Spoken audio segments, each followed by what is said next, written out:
Now, before the death of the Queen, Princess Anne sat down with Chris Shipp, the ITV royal editor and Sunrise contributor. What she left behind wasn't just wealth.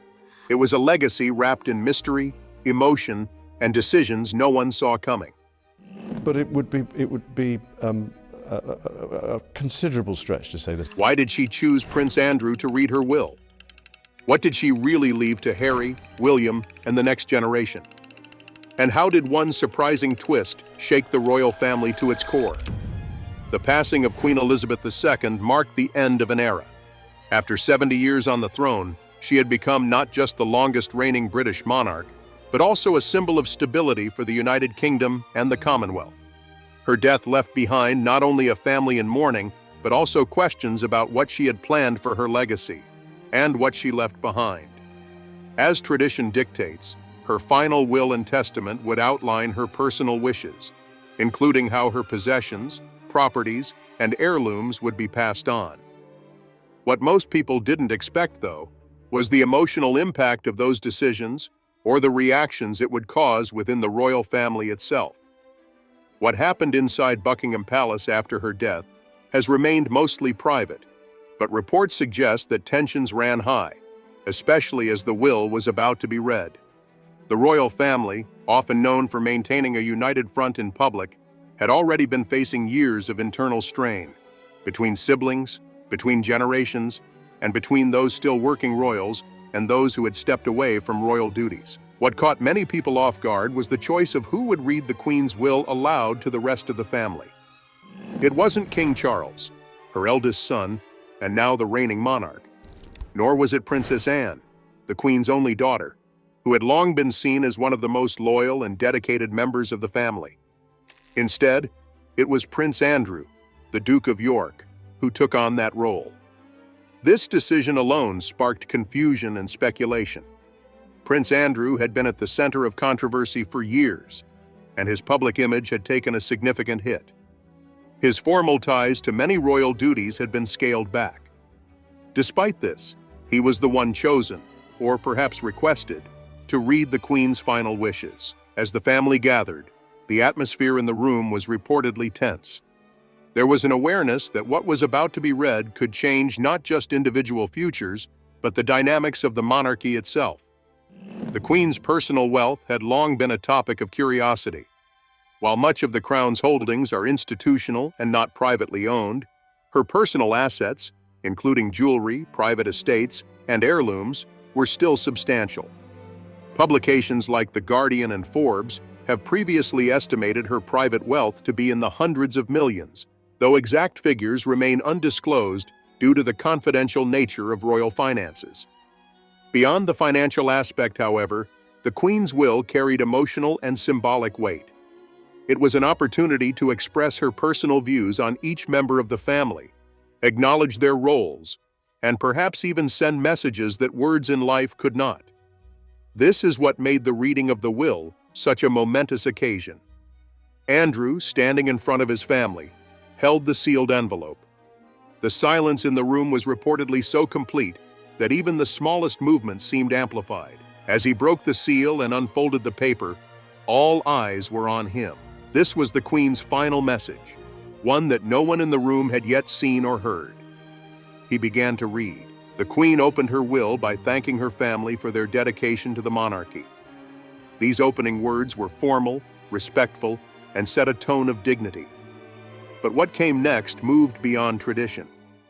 According to those close to the family, her decisions didn't follow the expected playbook.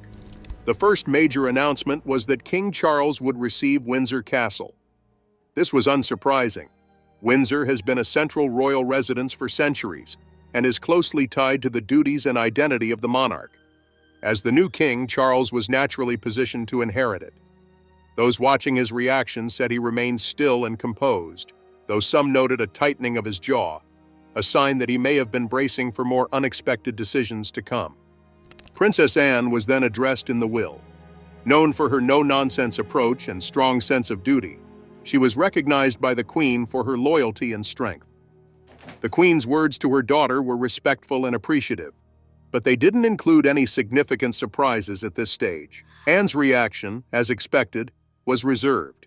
She has always been one to maintain composure, especially during formal or emotional moments. Then came something no one had anticipated. The Queen made a decision regarding Balmoral estate, a property that held deep personal significance for her. Balmoral was not just another royal estate. It was her personal retreat in Scotland, a place where she spent summers with her family, away from the pressures of public life. It was where she felt most at home and most connected to nature and history. For generations, properties like Balmoral have typically been passed down to a single heir, reinforcing the concept of direct succession and control. But in her will, the Queen did something different. She chose not to hand Balmoral to one person. Instead, she left it to the entire royal family as a shared inheritance. This marked a significant departure from tradition. Those in the room were reportedly stunned. The decision defied the usual model of centralized inheritance, and it appeared to be a deliberate effort to do more than just divide property. It was a statement about unity.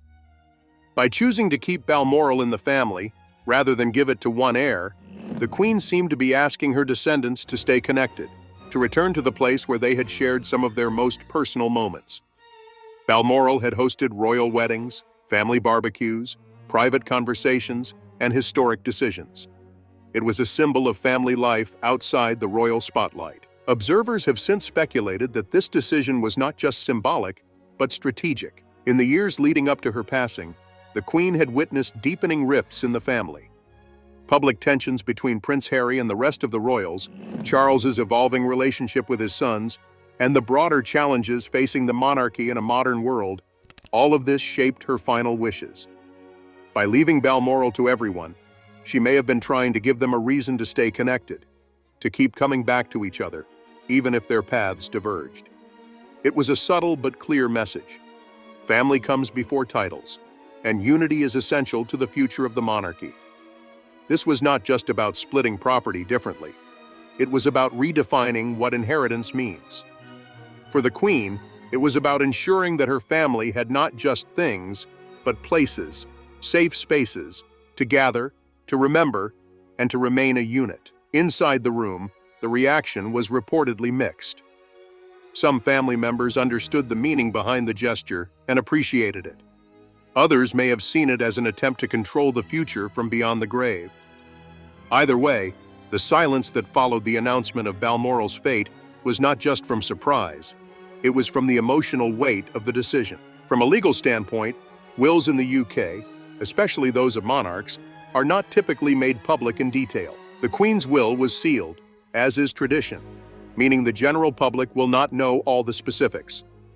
Still, reports from sources close to the royal family have given a glimpse into what was shared that day behind closed doors. What was becoming increasingly clear as the reading continued was that the Queen had thought carefully about what each decision would mean, not just in legal terms, but in terms of personal impact. She wasn't just dividing up her possessions. She was shaping the future of the people she loved and the institution she had dedicated her life to. With the opening pages of the will read and Balmoral's fate laid out, the atmosphere in the room had shifted. The family wasn't just reacting to material inheritances. They were beginning to realize that the Queen's final words were going to affect them deeply, perhaps in ways they hadn't expected. As Prince Andrew continued to read aloud, the room remained still. The focus turned to the other members of the royal family, each waiting to hear their names, each unsure of what the Queen had chosen to leave behind for them. The next person mentioned was Catherine, Princess of Wales. The Queen had left her one of the most significant pieces in the royal jewelry collection, the Vladimir tiara. This tiara, adorned with pearls and diamonds, had a long and storied history. Originally owned by Grand Duchess Vladimir of Russia, it became part of the British royal collection after being smuggled out of Russia following the Revolution. It had been a favorite of Queen Elizabeth's, worn on many high-profile occasions. Leaving it to Catherine was no small gesture. It was a symbol of grace, continuity, and the future of the monarchy. Catherine, now the wife of the heir to the throne, was being recognized not only for her role, but for what lay ahead. While she didn't visibly react in a strong way, those present noted a subtle flicker in her expression. It was a meaningful inheritance, chosen with intention. It wasn't just jewelry. It was part of the royal legacy, passed into her hands as a quiet acknowledgement of her place in the next chapter of the crown. Then came a name that many didn't expect to hear so early in the reading: Prince Harry. Given the public fallout between Harry and the royal family in recent years, many assumed he would be left out of any major inheritance. His decision to step away from royal duties, relocate to the United States, and speak publicly about his experiences had created deep divisions. And yet, Queen Elizabeth had chosen to include him in her final wishes. To Harry, she left a silver box that once belonged to her father, King George VI. The box had once held personal letters, many of them written during the difficult years of the Second World War. It was a piece of royal history, but more than that, it was a deeply personal item. By giving it to Harry, the Queen was perhaps making a quiet gesture, reminding him that no matter how far he had gone, he was still part of the family and the legacy. Andrew paused before reading this part aloud. The moment was delicate. In the room, reactions were hard to read. William shifted in his seat. Charles's face remained composed but tense. The gesture was not large in material value, but it carried emotional significance. For some, it may have felt like a peace offering. For others, it may have felt like an undeserved gift. This wasn't just about what was given. It was about what it meant. The Queen's words seemed to walk a careful line between fairness and symbolism, between recognition and reconciliation. She wasn't trying to rewrite the past, but perhaps she was trying to keep the lines of communication open, even after her death. The reading continued with more formal, expected bequests. To Princess Anne, the Queen had left Sandringham Estate, one of her most cherished properties. Sandringham had been the setting of many royal family gatherings over the years, especially Christmas celebrations. It was a place filled with memories, but also one tied closely to tradition. Giving it to Anne was more than an act of appreciation. It was a statement of trust. Anne had long been viewed as one of the hardest-working royals, often carrying out hundreds of engagements each year. She kept a low public profile but never wavered in her service. The Queen's decision to pass Sandringham to her daughter reflected a respect for that lifelong dedication. There was no drama in Anne's response. She remained as composed as ever. But even she seemed slightly taken aback, not by the gesture itself, but perhaps by the emotional responsibility it carried. Then the focus turned to Prince Edward, the Queen's youngest son. The Queen left him Bagshot Park, a royal residence he had already been living in. But this wasn't just the continuation of a living arrangement. The Queen also included words about her hope for Edward's future role in the monarchy. He had always remained in the background, quietly taking on more duties as others stepped back. The Queen seemed to want that to continue, subtly encouraging him to step further into the spotlight if needed. It was another reminder that her will was not only about property, it was about planning. Every name, every item, every estate mentioned came with meaning. She was not just giving away assets, she was shaping responsibilities, setting expectations, and acknowledging contributions. Yet despite the calm tone of the will's wording, tension continued to build in the room. By this point, it was clear that Queen Elizabeth had made her choices thoughtfully, but not everyone would interpret them the same way. For example, the earlier decision to include Harry had already stirred emotion. William, now first in line to the throne, had remained steady for most of the reading, but his reaction to Harry's inclusion was noted. There was no outburst, no interruption, but those in the room said the mood had shifted. The silence became heavier. Then came another unexpected moment. Andrew turned the page and read that the Queen had entrusted Harry once again, this time with the ceremonial sword of King George VI. The sword had been in the family for generations. It wasn't used in battle, but it held enormous symbolic value. It represented strength, tradition, and service to the crown. It had been passed down as a symbol of honor and duty. Giving it to someone who had stepped away from royal service felt, to some, like a contradiction. The atmosphere in the room reportedly grew even more strained. William's expression hardened. For Charles, the decision added another layer of complexity. As the new king, he had inherited the leadership of a divided family. His mother's will seemed to call for reconciliation, but it also highlighted just how deep those divisions had become. Still, the Queen's intentions appeared clear. She was trying to keep everyone connected in some way, even those who had chosen a different life path. The sword was more than a historical item. It was a reminder of roots, heritage, and perhaps a call to remember one's place, even when far away. The decisions made in this section of the will sparked mixed emotions. Some felt seen and appreciated.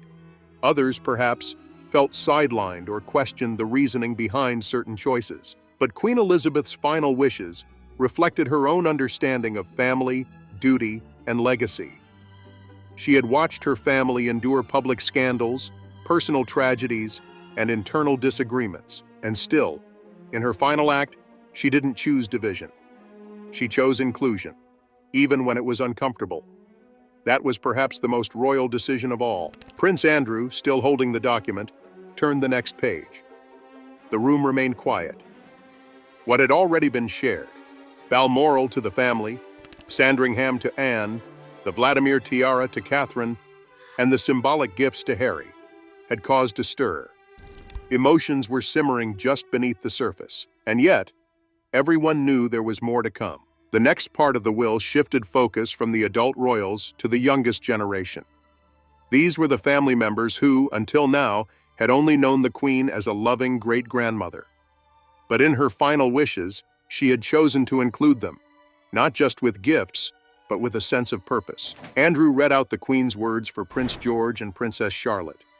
She had left them not only the treasures of our family, but also the knowledge I have gained over the years. There was no specific item mentioned at first. This was not a bequest of gold or jewels. It was something more abstract, but no less important: wisdom, heritage, and a connection to the past. Catherine, their mother, reportedly took a deep breath as these words were read. The Queen had always shown affection for George and Charlotte, but this was something different. This was a reminder that they were not just children. They were the next heirs to a legacy that spanned centuries. For Prince William, it was a powerful moment. He had grown up under the Queen's watchful eye, learning firsthand the weight of royal responsibility. Now he saw his children being addressed in the same tone, being entrusted with the values that had defined the Queen's reign.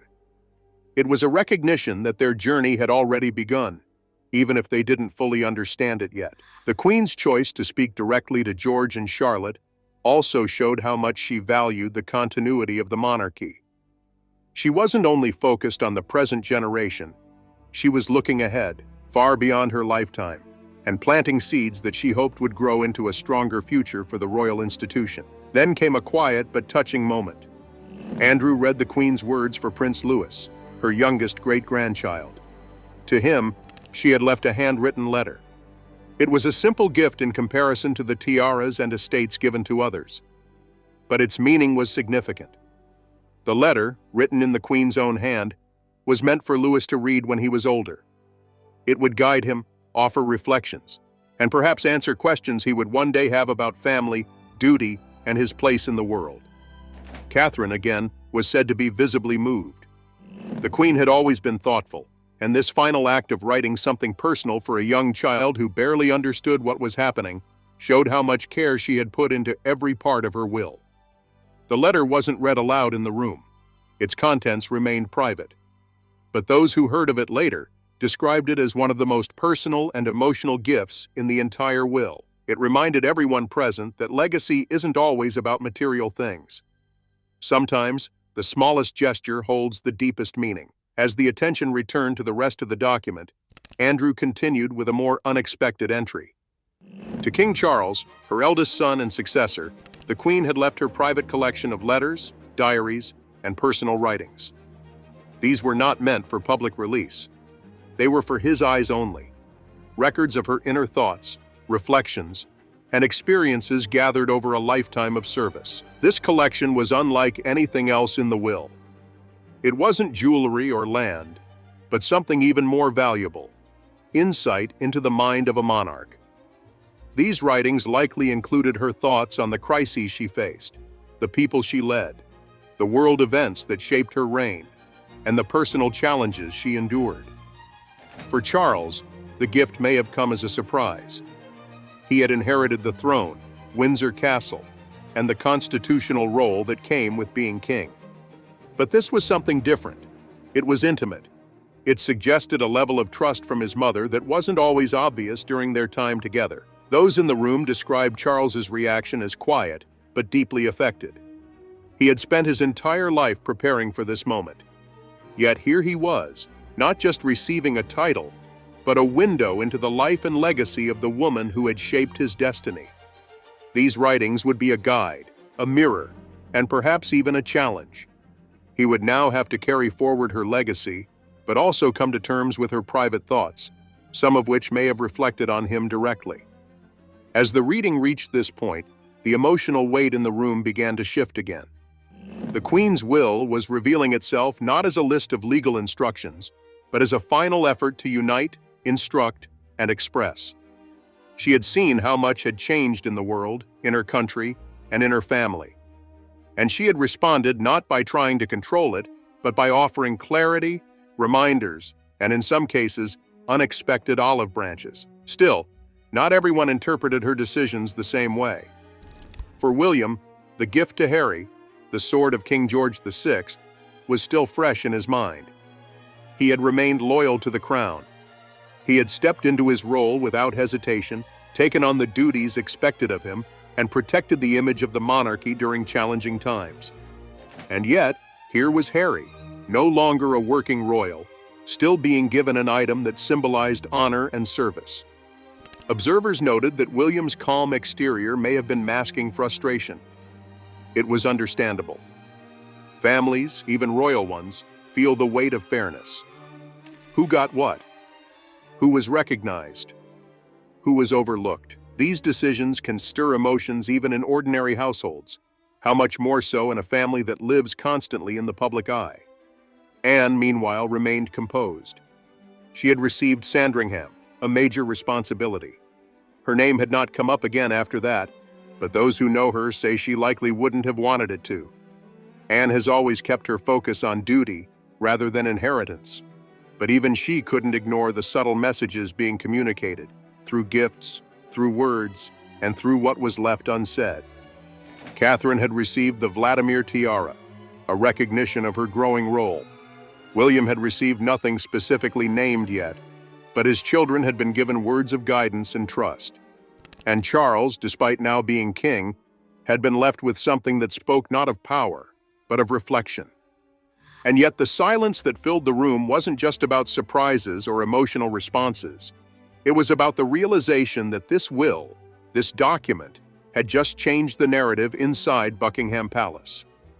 The Queen had used her final act to reinforce what she valued most. Not money, not titles, but continuity, understanding, and a sense of purpose. There was no mistaking it. This was not a traditional royal inheritance. It was a carefully written message for the present and future, and each family member was now responsible for interpreting and responding to it in their own way. To King Charles, the Queen had left one of the most intimate and private parts of her life, a full collection of her handwritten letters, personal diaries, and reflections, documents that had never been shared with anyone, not even her closest advisors. These writings, as noted in royal archives and official communications over the years, were known to be incredibly detailed. The Queen, known for her discretion, rarely shared opinions publicly. But in private, she kept journals and recorded her thoughts on key moments in history, her family, and the changing role of the monarchy. These weren't the sort of records meant for public display or historical biography. They were for Charles alone, a personal inheritance from mother to son. The impact of this moment wasn't lost on anyone. Charles had received Windsor Castle and taken on the crown. But this gift was about trust, and perhaps also about responsibility. Within those pages were insights and reflections that would never be published or debated on television, but would help shape how Charles moved forward. He sat still, absorbing it. Some in the room said his expression didn't change, but the stillness in his posture had a new intensity. Charles had waited his whole life to become king. Now, as he finally took on that role, His mother had handed him something far more personal than any scepter or crown. In those writings, she had left him a legacy not of public rule, but private thought. Then Andrew paused again. There was still one final entry in the Queen's will, one last request. With the family listening closely, Andrew read the Queen's closing message, not to any one person, but to all of them. Her final request was not about possessions, land, or family heirlooms. It was about something deeper, unity. The Queen had written that she hoped above all else her family would find a way to remain strong together. She acknowledged that disagreements and distance had crept in over the years. She had watched the fractures form, quietly observing as relationships shifted and the public pressure of royal life wore down their closeness. But even in the face of those divisions, she had not given up hope. Her message urged the family to seek peace over conflict. She reminded them that duty could not be fulfilled alone, and that service, real service, came not from hierarchy, but from togetherness. Her words, simple and clear, asked them to remember what brought them together in the first place.